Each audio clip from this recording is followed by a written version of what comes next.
Hey guys, what's up? Joseph the Realtor, and we're doing in-person training here in Nutley, New Jersey today with some of the agents at Prestige. We're going to teach them how to gut renovate an investment property so that they know for themselves and for their clients.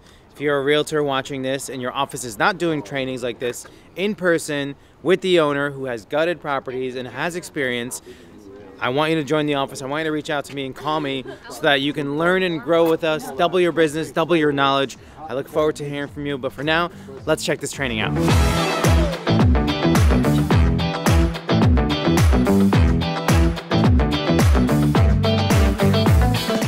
The buyer bought this house for $750,000, which is basically a premium, but it's not a premium because the house is all brick front to back, and it's a legal 3-family. The previous owner had the basement rented illegally, so what we decided to do was connect the first floor and the basement together and rent them out together the legal way to do it. Another reason why this property is worth paying a premium for is because it has a nice 3-car wide driveway and 2-car garage. That means the first floor apartment gets a garage and 2 parking spots. The second floor apartment, same thing. And the third floor apartment gets 3 parking spots outside, which is awesome. So that always increases the value of rent. Inside the units, you're gonna see there's space for a washer dryer inside each and every single unit. So yes, the buyer paid a premium, but a lot of times when a house needs this much work, he gut renovated the house. So it's gutted right now, it's framed, all the rough is done, the rough electrical, the rough HVAC, the rough plumbing, all that stuff is done. A couple things that we needed to do in order to kind of really make this worth it was separate the gas. So if you guys come with me over here, there was only 1 gas meter in the property. So we decided to separate all the gas, bore 3 holes and put 3 new gas meters. PSC&G is coming to install 3 brand new gas meters this week, and we'll get rid of all of this old stuff. This is the gas line. We also decided to do a brand new waste line from the street, which you guys will see in the basement when we get there. To do a brand new waste line, you could either sleeve it or you could do a brand new waste line. We decided to do a brand new waste line. So you see that blue line? Blue is always for water. That's the water line for the house. That blue line, all this concrete's gonna get ripped up so that they could put a brand new waste line. I did it from the inside all the way to the street. So that was $6,000. Brand new waste line, $6,000. The entire house is on a 3-family house. The electrical was only 100 amps. This is 100 amps. You could tell by the weatherhead. The weatherhead's small, the service is small. This is a service going into the house. So we're actually taking this space right here and we're putting a brand new 4-gang meter, meaning 1 for the house and 1 for each unit. So the reason we do that, obviously it adds value and you can separate all the utilities, and we're putting it on the outside.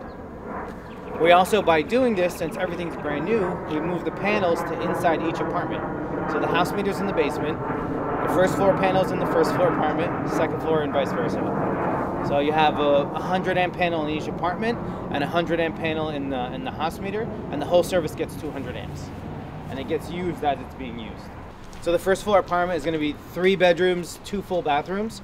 They wanted me to get rid of this because this was the separate entrance that the illegal apartment was using to get in. So we got rid of it. We're getting rid of this. This comes out, the brick gets replaced, and then this new concrete pad gets put here. So it's totally closed off, and this will become a space for like a garbage cans. All right, let's go inside. So this apartment is actually a really sad story. We bought the house with the tenant in place, and before closing, the tenant got word that, you know, we served him a letter to notice to quit, and he had 60 days to leave. So he actually decided to, unfortunately, drink Drano, and he ended up dying in the hospital a few days later. So it delayed the closing a little bit because the new owner couldn't take over because all his stuff was here, and we didn't know what was going to happen with him. So it delayed the closing, but we ended up figuring it out. His family came, took all his belongings, and then we got actually a vacant 3-family house, which is really cool, but a very unfortunate situation how it happened. So you used to walk in, this door was very small, and there was a little closet door here. We said, we don't need a closet in the hallway. Who's going to use a closet in the hallway? So we made the door wider, and we made this is the kitchen. What do you guys, what's the first thing you guys notice about this house? We come into the kitchen. This is the kitchen. What are awesome features about this house? Yeah, the high High ceiling, right? Yeah. So each apartment has nice high ceilings, except for the attic. Yeah, all the doors are wider. That's something that we did. The layouts are pretty awesome. Kitchen, living room. These are the 2 bedrooms. If you guys look in the bedrooms, the closets were unbearably small. They were tiny. So we decided to make full closets, like nice double door closets, like really nice and wide. And the windows were super small too and very old and rotted. So we decided to make the windows wider and taller. So way more natural light on an apartment that has high ceilings. This living room wall, we extended it out so you could put a TV on there. And then if you look over here, we were able to squeeze a washer dryer unit right here. This was also a bathroom, but it was like this wide and it was super long for no reason. So we decided to use the chimney, since we're not getting rid of the chimney, as a wall, giving us laundry, double vanity, toilet, stand-up shower with a rainfall shower head. Okay. So the apartments are going to be super nice. And this unit, we connected, there used to be a really tiny staircase over here. We made it wider. And the stairs didn't come in yet. They're coming in on Monday to go down and connect to the basement. Just so you guys know, this little run of stairs, $1,600. Just so you guys know for your knowledge. Red Oak. Always get a stair company to do the stairs. Never let a framer do the stairs because they always end up jacking it up. Get a stair company. They measure the height, the length, the width, and then they make it on a computer, and they make proper stairs that come already assembled. They just come in and nail it in. What questions you guys have here? What questions you have a question, Nick? I do. You said this was a legal 3-family. This is a legal 3-family. Can you explain how that, because you said that the basement's attached to the first floor. So are you making the attic a 3rd unit or no? That's how it was already. It was 1, 2, 3 with the 3rd being the attic. Okay. But the owner was renting out the basement illegally. As a 4th, correct, yeah. So there was actually a big water issue down in the basement during, I think, Ida, and then they got fined like $5,000 and they had to relocate that tenant. So then they didn't rent it since then. And then they called me to sell it. And the basement was empty, 2nd floor was empty, and the 3rd floor was on his way out. The 3rd floor left, this guy left, and we got a whole completely empty house. So it was a great opportunity for the owner to do this. Gut renovate it while you can, because a brick gut renovated property in your portfolio that you don't have to touch for the next, he doesn't have to touch his house for 30 years, realistically. Another thing is if you're a 1099 employee like you guys are, if you buy a property like this and you decide to put $200,000 worth of work into it, and say that year in real estate you make $300,000, right? As a 1099 employee. Maddie, you should know this, right? What I'm about to say. So you make $300,000, you say to yourselves, hey, I put $200,000 into this house. So you tell the IRS, hey, I put $200,000 into this investment property. It's a depreciation. So that $200,000 depreciates against your $300,000 income, and you only pay tax on $100,000.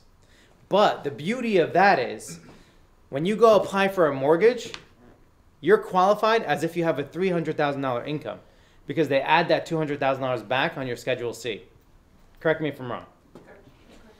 You pay tax on $100,000, but you're qualified for anything as if you're a $300,000 income buyer. So that's the beauty of real estate. That's what's not factored into the cap rate. You know, people are talking about interest rates right now. You're writing off the interest at the end of the year against your 1099. You're writing off the property taxes up to $10,000 against your 1099 every single year.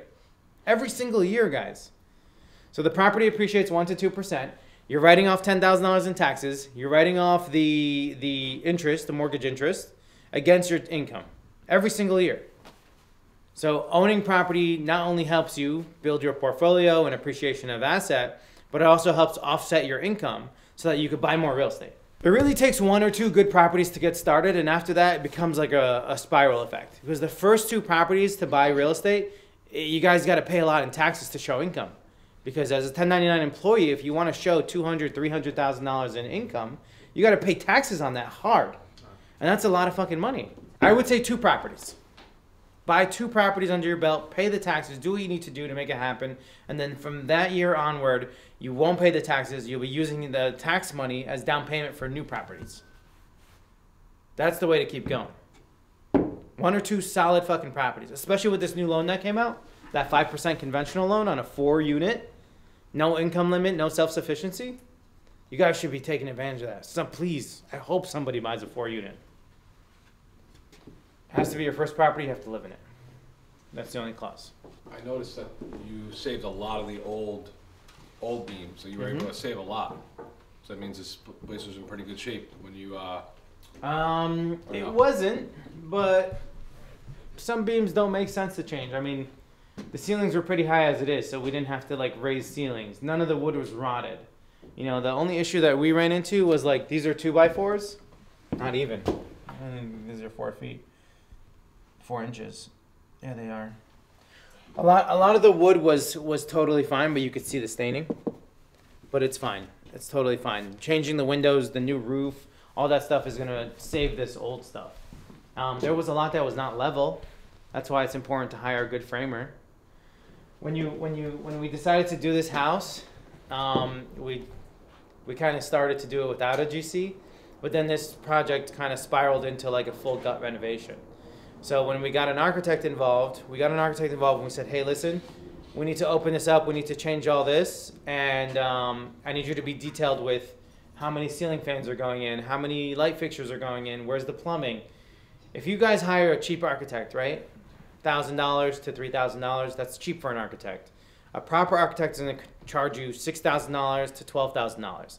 And the reason being is he's going to tell you exactly where the light switches are, the hi-hats, the plumbing, all that stuff. As a GC, you guys need to know this, and this is something that I've learned too. Your plans is what's going to save you from pricing. Your plans are going to save you thousands of dollars. When you have your plans, they always stay at the job site, clean and neat, right here. And these plans go into where the hi-hats are, where the plumbing is, all the extreme details. Because if the guy your HVAC guy comes to you and says, oh, this wasn't included, you say, check the plans. So you spend more on the architect. Correct. You're gonna save more in the long run. Correct. And it's also going to help you, it's going to give you a nice leg to stand on when people are fighting you. Because I'm telling you right now, that happens. Yeah. It's called a change order.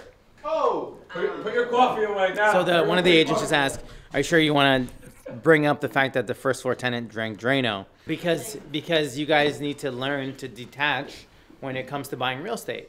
You guys are always talking, you don't think your clients say to you, oh, if it's not meant to be, it's not meant to be. Do your clients ever say that to you? Yeah. I want to punch my client in the face when they say that. Real estate is real estate, no emotion to it. There should be no emotion to it. Yes, it's a very unfortunate situation. And actually, believe it or not, the buyer of this house is Indian. So it's very big in Indian culture that is bad juju for a property, and they simply wanted to walk away. And thank God I was able to convince him that this is a good investment, and he needs to look at it strictly as an investment.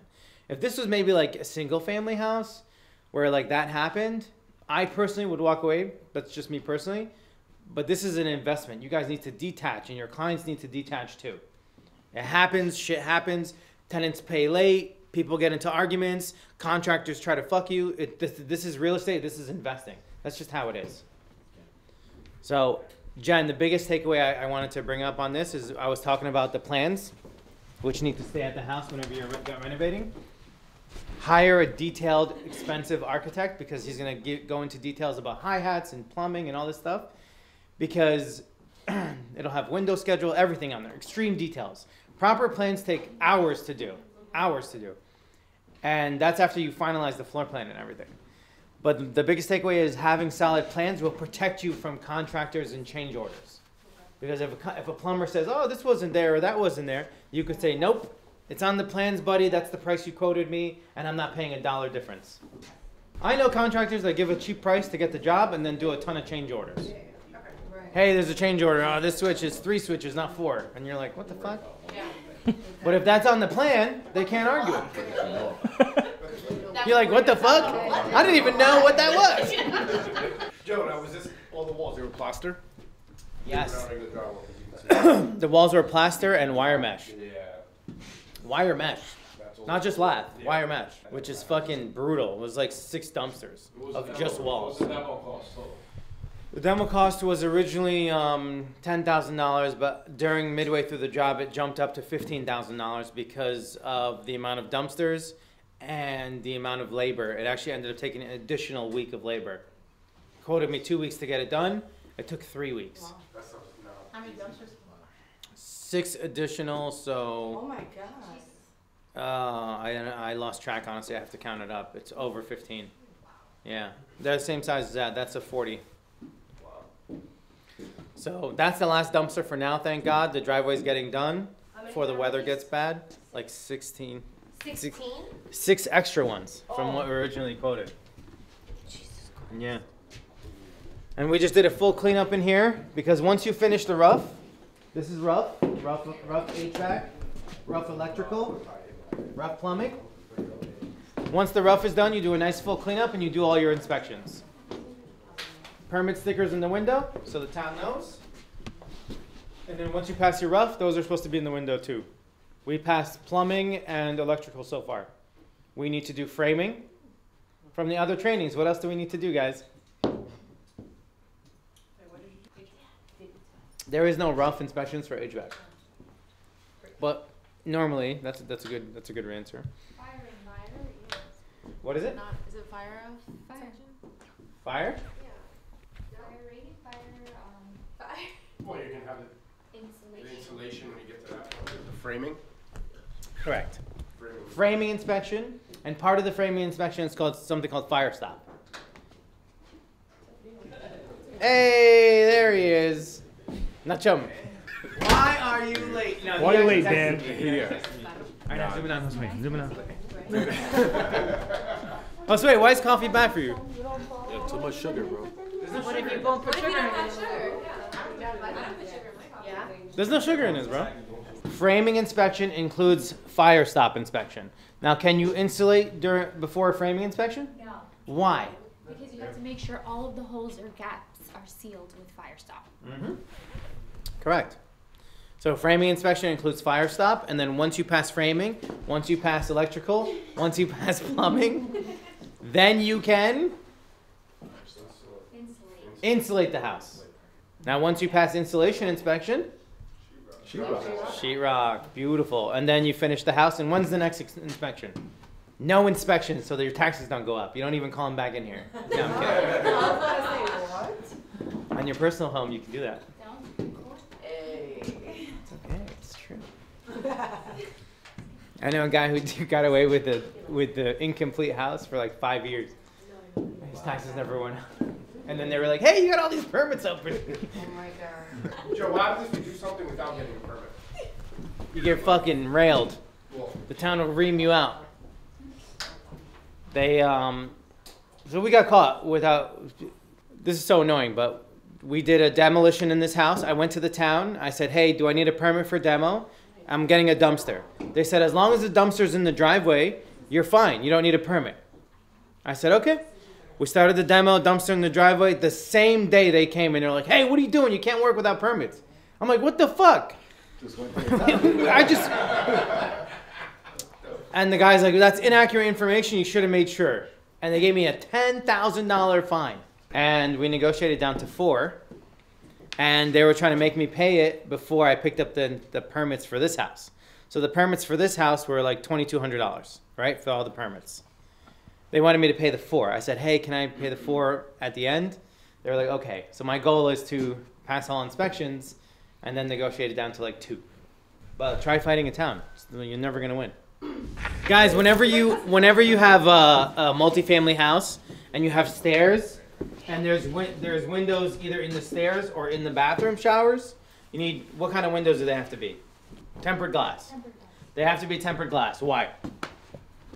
In case you bang it against furniture, in case you hit it and you fall out, exactly. Or if you're in the shower and the temperature change causes the glass to crack, it has to be tempered glass. Originally, there was 2 doors to this apartment. One right here and one right here. Right? It was so dumb. So I had this really good idea. Wow. This is Was it a good idea? This is Tasha's Was idea. it your idea? It wasn't my idea. Okay. But when you're bringing in furniture, it's much easier to bring it in this way. And we put a window here so that there's more natural light. So you're walking in, you have a much easier process for your tenants to move in and out. I had a big issue with these stairs. See how awkward this is? This little run?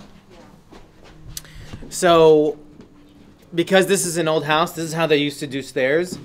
This is not up to code, but this is grandfathered in because it's so old.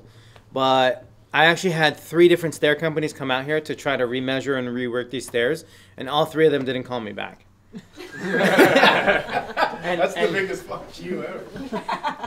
And then one of them finally, after like multiple voicemails, you know, I won't mention the name of the company, but they came and they called me and they were like, "Hey, listen, we haven't called you back because we don't want to do the job."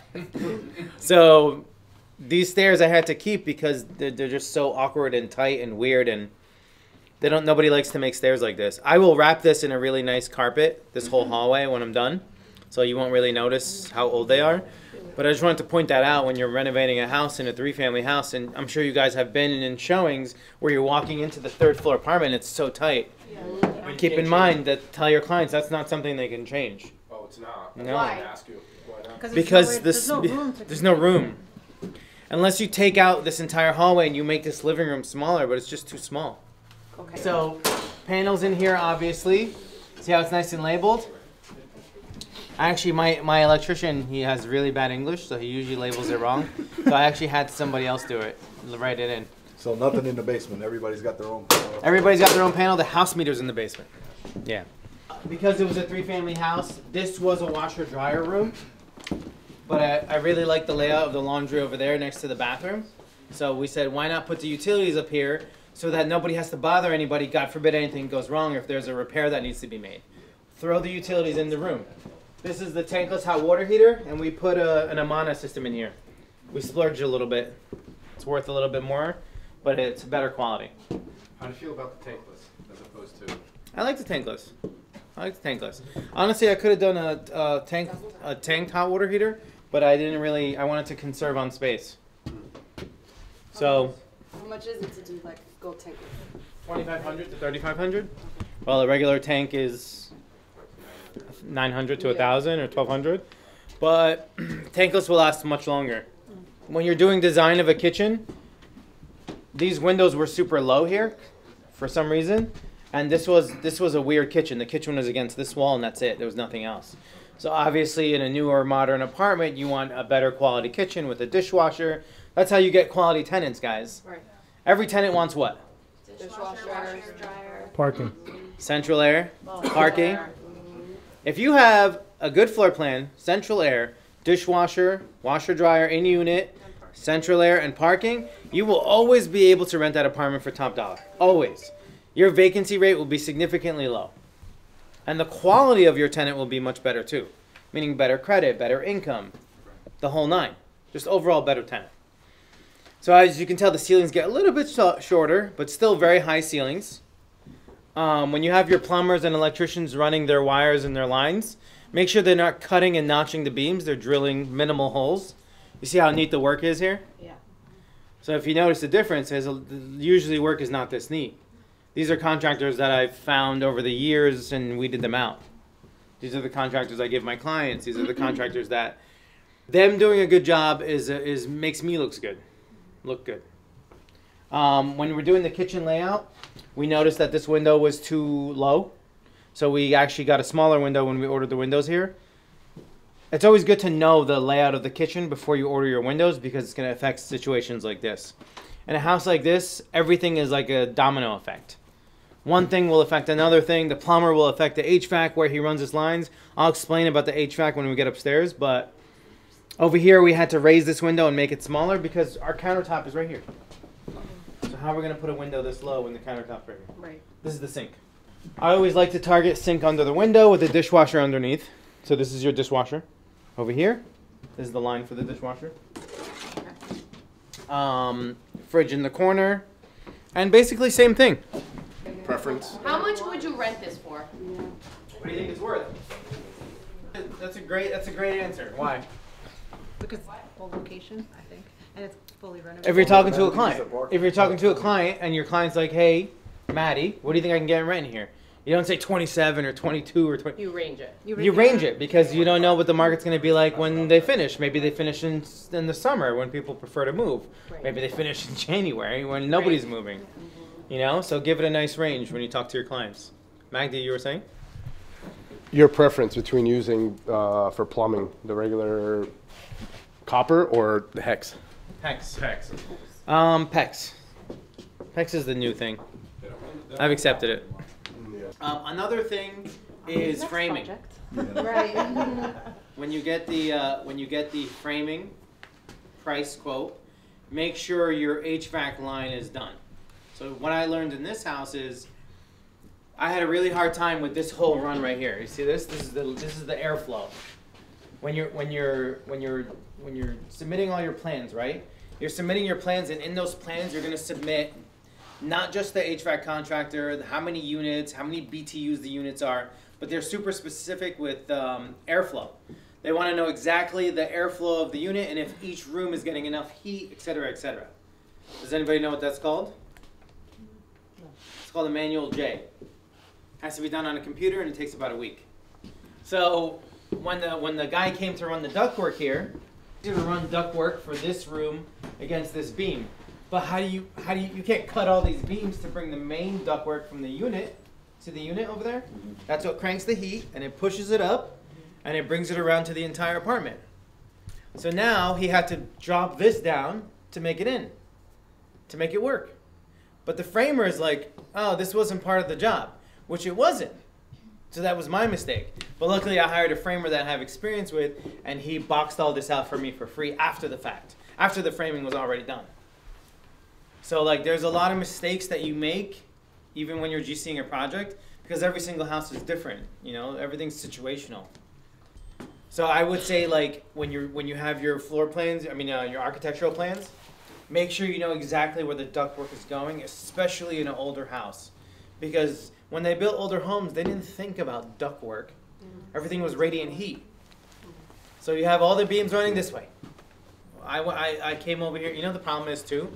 HVAC guys, when they come give you the quote, the estimate, the price, they come here, the main guy, the head honcho, he comes here and he's like, yeah, this is how we're gonna do it, we're gonna do it, make it work.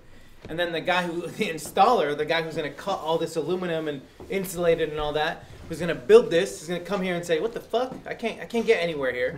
How am I gonna get to here? Like I even had to box out this closet over here because it drops down. The ceiling height in this closet became a little bit lower over here. So that's why the framer got upset with me because now it's all this extra work. He's here for an extra 2 days, boxing out everything in the whole house. So it's a fucking nightmare. This on a brand new construction doesn't happen. I'm just telling you how it's like when you renovate what you guys will hopefully be buying a 3 or 4 unit that's built in 1940s to 1980s. This is the shit that you're gonna come across. We save money by doing ceiling fans in each bedroom. A lot of times people will do hi-hats, but hi-hats in multifamily homes are super expensive. Because why? It has to be a certain type of hi-hat, it has to be fire rated. So just how the fire stop is gonna go in between the walls over here, the insulation, any gap in the floor, it's going to be fire stopped. That's so that when the house is on fire, God forbid, the fire has a hard time getting through. Right. Fire breathes with air. So without any air, it's hard to get through. What's a hi-hat? It's a giant hole. That hi-hat has to be fire rated. So there's no airflow through it. So it's way more expensive. It's like double the price of a regular hi-hat. Yeah, 15 hi-hats in each apartment, it's crazy expensive. So we save money by doing ceiling fans and flush mount lights. Electrical bill was still crazy because we had to change the service, brand new service. The service was $10,000 because the service included the meter bank outside. The 3rd floor apartment is the only apartment we didn't gut because that tenant left after the fact. He left after we gutted the 1st and 2nd floor. So let's go to that apartment. So you leaving the old windows? Yeah, so you know, Anybody else getting warmer? Starting to run out of money over here, so we decided to only replace some of the windows. Obviously the bathroom one, since it has to be tempered, and the kitchen ones because we had to raise them. Everything else we kept. This was a terrible apartment. The layout was absolutely horrible. What was up there, studio or 1 bedroom? 2 bedroom. Oh, studio. 2 bedroom too. But again, there was 9 existing closets. This Okay. was just a shitty closet. We pushed it back when we gutted it, and we're gonna make it a laundry room. Nice. So now we have laundry on the 3rd floor too. That's amazing. Yeah. You guys really start to see the difference of the old house. See the plaster lath with the lath and the plaster. And then this, somebody tried to renovate this apartment like 20 years ago. You can see the sheetrock just right on top of everything. They built their own framing and then sheetrock right on top. So these ceilings are actually much higher, but we ain't gotten all this. This would have been another 2 dumpsters. But we're saving what we can. This is the kitchen, sink. You see the old plaster lath with the sheetrock? I ended up just ripping out all the plaster from this wall because it's an exterior wall, and I couldn't stand like letting that be not insulated because the main waistline and the vent lines go against this wall. So I don't want anything bad to happen in the winter time, and this is where you would really feel the cold air coming in if this is not insulated. Same situation. The bathroom is stand-up shower, toilet, and we were able to fit a pretty big vanity here. And there's going to be storage on the side. There's nothing we can do about the sagging floor. When we tile it, we're going to use self-leveling cement and then tile right on top. All right? We're going to put new hardwood floors right on top of these to help with the noise, since it is the 3rd floor.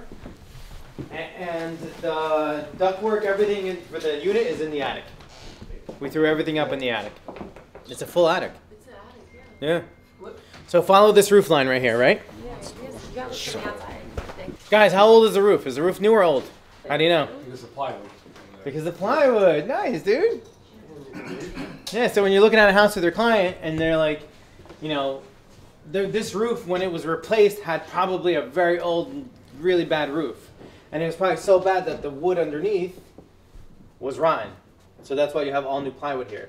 But it's a good indicator of what's on top. It's brand new. It's a brand new roof, almost. So you guys did it or purchased it with the roof? It was purchased with a brand new roof.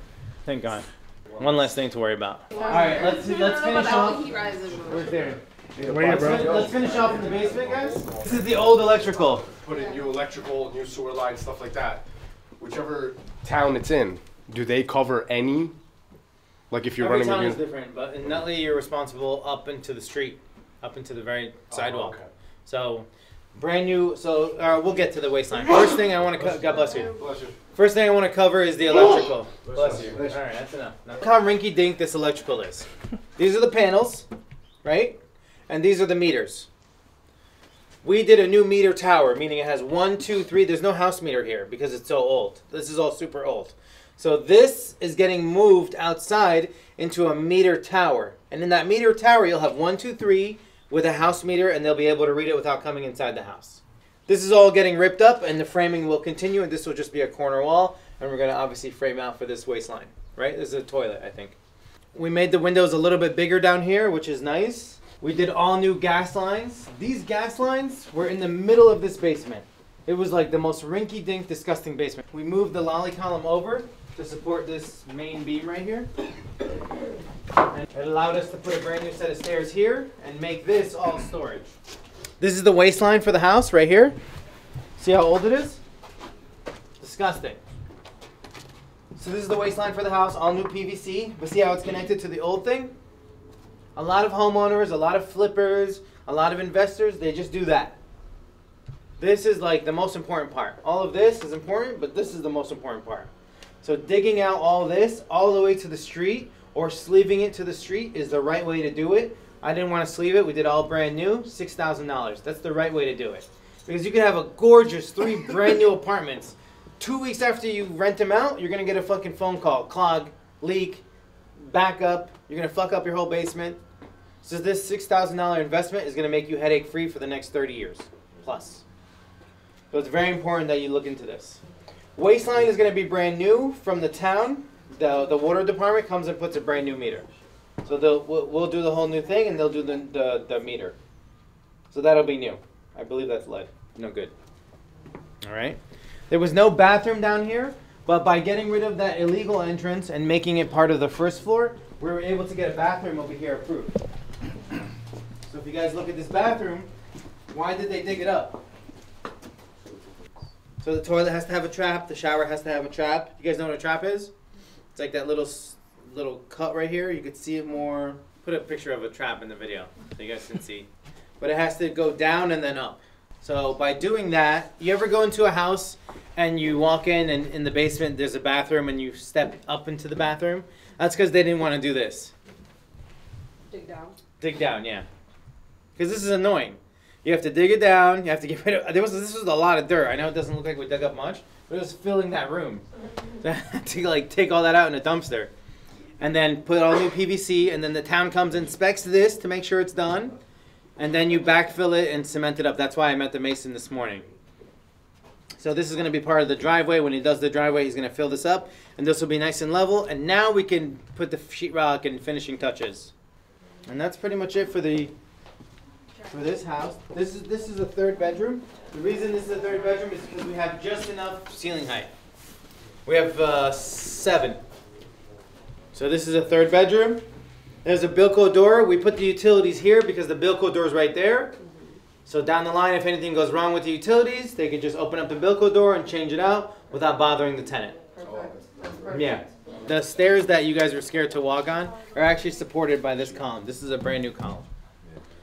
And this column, actually, he dug down. If you look, this is all new concrete. He dug down 3 feet and reinforced it with rebar. So it's reinforced 3 feet, and then the weight of the stairs sits on it. But that's enough to support. Yeah. That's all I don't get. And that helped make this wider. Because see how narrow these stairs are? Well, yeah. That's how narrow it was originally. So getting down to this basement was really difficult because the stairs were that narrow, but you have this wall. See this foundation wall, how it comes up? So look at how much space. You would have had this much space to walk down here. Way too tight.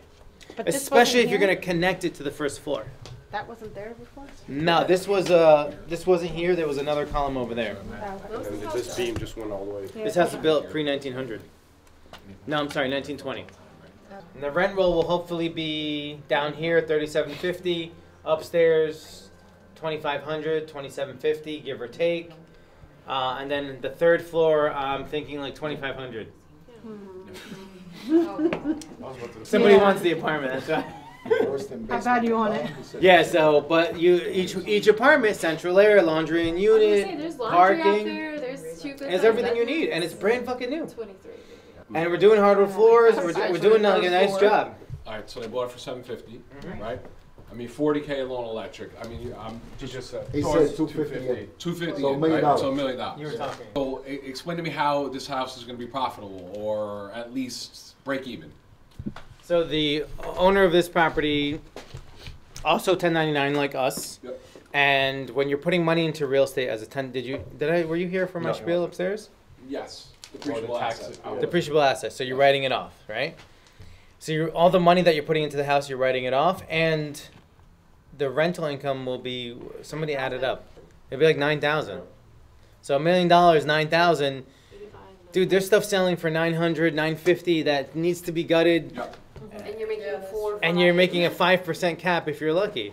This is a great property for him. This is a great property for him. If he was to want to sell this, I could sell this for 1.2 easily, maybe 1.25. Somebody desperate for an owner occupant, somebody will pay up because it's got everything you need. It really is a good And investment. it's basically brand new.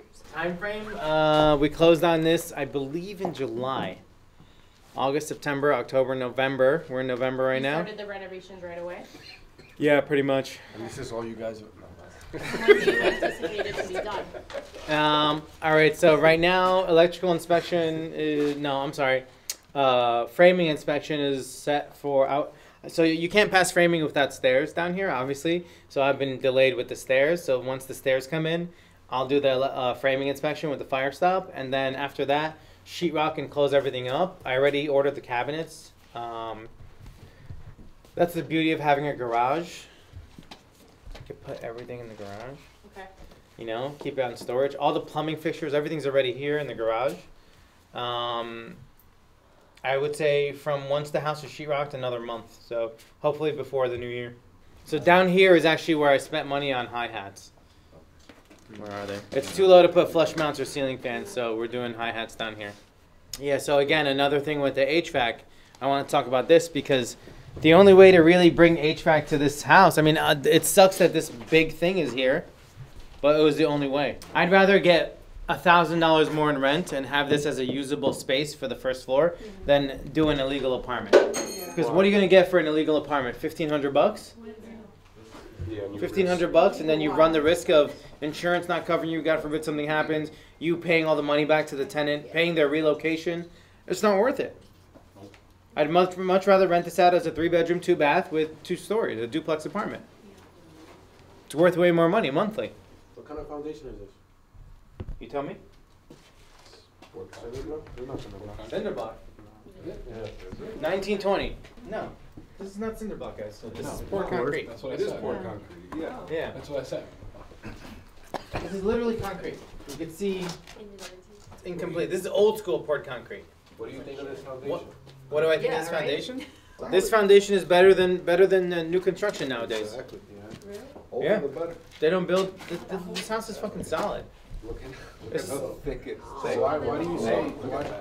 Look, yeah. Look, just simply look right here how thick it is. That's all you need to see. So why do you? If you're buying an investment, you buy the property. You buy the location, you buy the lot, you buy the potential that the structure has. This, I sold him on the potential of the structure. It's 3 legal apartments with the Township of Nutley. It is brick front to back. It's a poured concrete foundation. It's got a 2-car garage and a really nice wide lot. Each unit has everything that you could possibly have in a unit.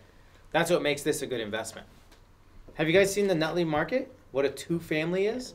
You're gonna spend $650 on a 2-family that's built in 1940 out of wood and vinyl siding. Really nice and solid house, good investment. Just takes a little bit of elbow grease. And 250K. And 250K, yeah. But what can you write off? How much is the monthly holding cost? As a homeowner, Interest. as a homeowner, as an investor, Mortgage insurance and loss of rent. loss of rent. So loss of market rent is how much a month? $9 grand. $9 grand. $9 grand. So all right, so $9 grand a month times 6 months. How much is that? Plus 9 times 250, you're up. Hold on. Just Okay. forget about 54. the 250 that you're gonna write off in work that you spent, money that you spent. How much is 9,000 times 7? Do 8 months. 72. 72,000 plus the taxes 10,000. That's 82,000 plus your interest. Say another 12,000, right? So 94,000. So you're writing off 94,000. Now, say I'm a 1099 employee. I made $300,000, right? And I spent 250,000. You could take half of the depreciation of the work that you spent this year, and the other half next year. You could divvy up the labor costs because you have other expenses that you had here. Carrying costs, loss of rent, all that stuff, your mortgage payment. Would you rather pay 140 grand in taxes, or would you rather put it towards real estate and invest and have a property that's appreciating? Taxes, for sure. Is there a limit on the amount of time? The only negative about all this that I'm saying, where you write off on your 1099, is if you go and sell the property, you have to recapture that depreciation. So say the owner of this house writes off $300,000 in work, right? He makes $1 million, it brings him down to 700. He saves a buttload of taxes, it puts him in a different tax bracket, yada, yada, yada. When he goes to sell this for 1.2, right? He'll pay taxes on 1.45 or 1.5 because he's recapturing that depreciation. That's why it's always good to buy, renovate, and refinance and keep. All right, guys, that's the end of the video. Thank you for watching. I hope that was informative. The whole team. Guys, what do you think of that training? Awesome! See? Join Prestige. Like and subscribe for more videos.